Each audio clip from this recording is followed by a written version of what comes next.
नमस्ते, मैं एजे आप सबका एजे वर्ल्ड में स्वागत करता हूँ। तो चलिए आज कुछ प्रोडक्टिव करते हैं, कुछ सीखते हैं, कुछ जानते हैं। आज हम सीखेंगे एक्सेल का पिवट टेबल। तो दोस्तों मैंने एक डेटा बना रखा है, आइए उसको खोलते हैं।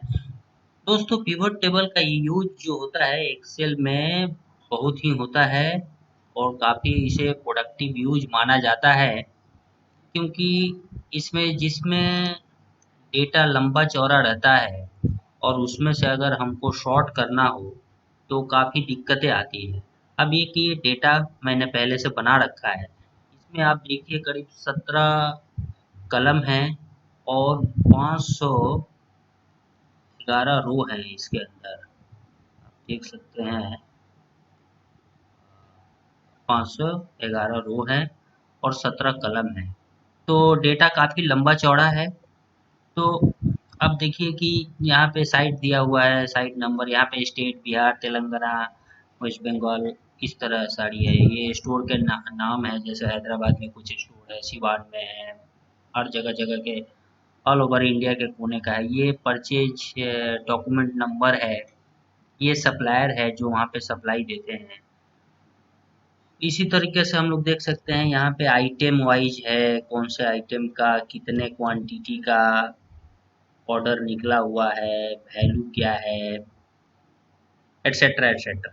तो आप समझिए कि इतने बड़े डेटा शीट में अगर हमको किसी पर्टिकुलर एक सप्लायर के अगेंस्ट में निकालना है कि कितने दुकानों को वो सर्विस देंगे, कितने रुपए की सर्विस देंगे, ऑर्डर निकला है तो वो कैसे जान पाएंगे, क्योंकि अब एक एक करके तो जाना मुश्किल है। तो इसलिए हम लोग यहाँ पे पिवट टेबल का यूज करेंगे। अब आइए यूज कैसे करते हैं। सबसे पहले तो हमें सिलेक्ट करना होगा। सिलेक्ट करके जितने सिलेक्शन पे हम लोग काम करेंगे उस सिलेक्शन का हम लोग पिवट टेबल बनाएंगे।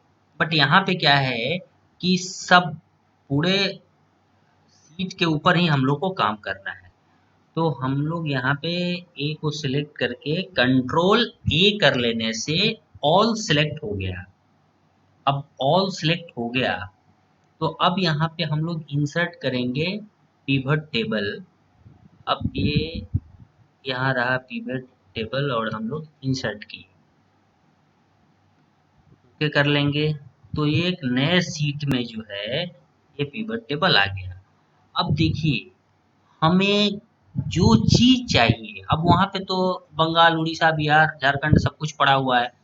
तो हमको एक पर्टिकुलर किसी डिस्ट्रीब्यूटर के नाम से अगर जानना चाहते हैं या किसी स्टेट वाइज जानना चाहते हैं, तो अब मान लीजिए हमें यहाँ पे जानना है, क्या जानना है, हमें दो तीन चीज जाननी है। पहले तो ये सप्लायर कौन है, तो ये यहाँ पे हम लोग सप्लायर को क्लिक कर लिए। ये आप देख रहे होंगे कि एकदम सप्लायर आ गए। अब हमें सप्लायर को क्या करना है, ये यहाँ पर देख रहे होंगे फिल्टर, कलम, रो और वैल्यू, ये चार कंपार्टमेंट में बटा हुआ है। किसको कहाँ फिट करना है ये हमें सोचना है। अब सप्लायर को हम डाल देते हैं फिल्टर में, यहाँ डाल दिए। अब हमें निकालना है कि किस किस स्टोरों से ऑर्डर आया है, कितने वैल्यू की ऑर्डर आए हैं। किस स्टोर स्टोर में जाते हैं, यहाँ पे स्टोर नेम है तो ये स्टोर नेम कर दिए। अब यहाँ पर आप दोस्तों देख रहे हैं कि स्टोर नेम आ गया। अब हमको ये अगर बगल में चाहिए कि कितने वैल्यू का आया, अगर आड़ा है तो आड़ा में कितने रुपए का ऑर्डर जनरेट हुआ है, तो वो हम जान लेंगे। तो उसके लिए क्या करेंगे हम लोग, उसको वैल्यू पे जाएंगे हम लोग। एक जैसे क्वांटिटी है, अगर क्वांटिटी चाहिए तो क्वांटिटी क्लिक करेंगे, ये आ गया ना। हमको क्वांटिटी नहीं चाहिए अभी, जैसे वैल्यू चाहिए तो वैल्यू पर क्लिक कर लिए, वैल्यू हो गया। अब आप यहाँ पे देख सकते हैं कि आड़ा स्टोर में 7,510 रुपये 65 पैसे का ऑर्डर आया हुआ है। अब इसी प्रकार अगर हमें ये देखना है कि ये 7,510 रुपया कितने नंबर पीओ के अगेंस्ट में आया हुआ है। दोस्तों यहाँ क्या होता है ना कि जब सप्लायर सप्लाई करता है तो एक ऑर्डर नंबर डालता है। अब देखिए ये परचेज डॉक्यूमेंट जो है ना, यही है पीओ नंबर, इसे क्लिक करेंगे हम। अब यहाँ पे जो आ रहा है ना, ये काफ़ी उल्टा-पुल्टा आ रहा है, क्योंकि ऐसे पीओ नंबर होता नहीं है। जनरली 69028224 ये जो सही है, बट इसके कुछ कारण होते हैं।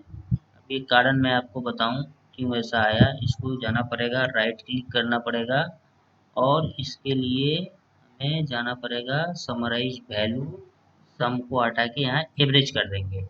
अब देखिए, ये है एग्जैक्टली, मैंने बोला था ना ये 69 से शुरू होता है, क्योंकि मुझे पता है कि मैं इस ट्रेड में हूँ, तो मेरे को पता है कि मेरा जो कस्टमर है इसी हिसाब से ऑर्डर देता है, तो उसका कुछ परचेज नंबर यूँ होता है, तो मैं उस हिसाब से इसको सेट कर लिया। अब देखिए, मान लीजिए कि मैंने वहाँ पर क्या बोला था, बंगाल है, बिहार है, उड़ीसा है, झारखंड है, सब, तो हमें कहाँ का निकालना है। अब जैसे मान लीजिए हम त्रिवेणी एंटरप्राइज एक सप्लायर है, तो वहाँ का मुझे निकालना है कितने वैल्यू का पीओ जनरेट हुआ है, क्या हुआ है, ओके कर देंगे। अब आप देख सकते हैं यहाँ पे आ गया 485 रुपये का पीओ आरामबाग का, आसनसोल का 1273 रुपये 23 पैसे, ये डॉक्यूमेंट भी है साथ में। इसी तरह देखिए 56,197.98 का ये जो है पूरा पीओ है। अब इसी प्रकार दोस्तों, हम अगर सिलेक्ट करते हैं किसी और पार्टी का, कोई भी एक पार्टी एज्यूम कर लेते हैं, किसको करना है, कोई भी एक वैष्णव, वैष्णव वैष्णव को करते हैं, ये जनरली नॉर्थ ईस्ट का पार्टी है, असम की। अब देखिए इसका पूरा आ गया ना, अगरतला त्रिपुरा में 1242 रुपये का है, जुआई में, डिब्रूगढ़ में, गुवाहाटी टू, गुवाहाटी 3, गुवाहाटी 1, जो भी स्टोर का नाम है उसके ठीक सामने अमाउंट है और उसके सामने इसका परचेज नंबर है।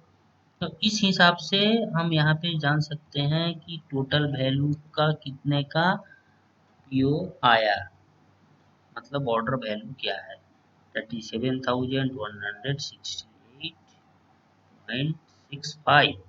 तो अब यहाँ पर क्या है ना कि हम लोग ये असम का निकाल लिए, वेस्ट बंगाल का निकाल लिए थे, तो इसी तरह जिस जिस स्टेट का हमें चाहिए, जैसा भी चाहिए उस मॉडल में हम लोग ये काम को कर सकते हैं। तो इस तरह डेटा को हम लोग यूज कर सकते हैं। अब डिस्ट्रीब्यूटर जो हैं, कंसर्न डिस्ट्रीब्यूटर उसी प्रकार से अपना बिल बना सकते हैं, ऑर्डर लगा सकते हैं। तो दोस्तों, प्रोडक्टिव करते रहिए, प्रोडक्टिव सीखते रहिए, जानते रहिए और इसका रिवाइज ज़रूर कीजिएगा, तभी आप इसे सीख पाइएगा।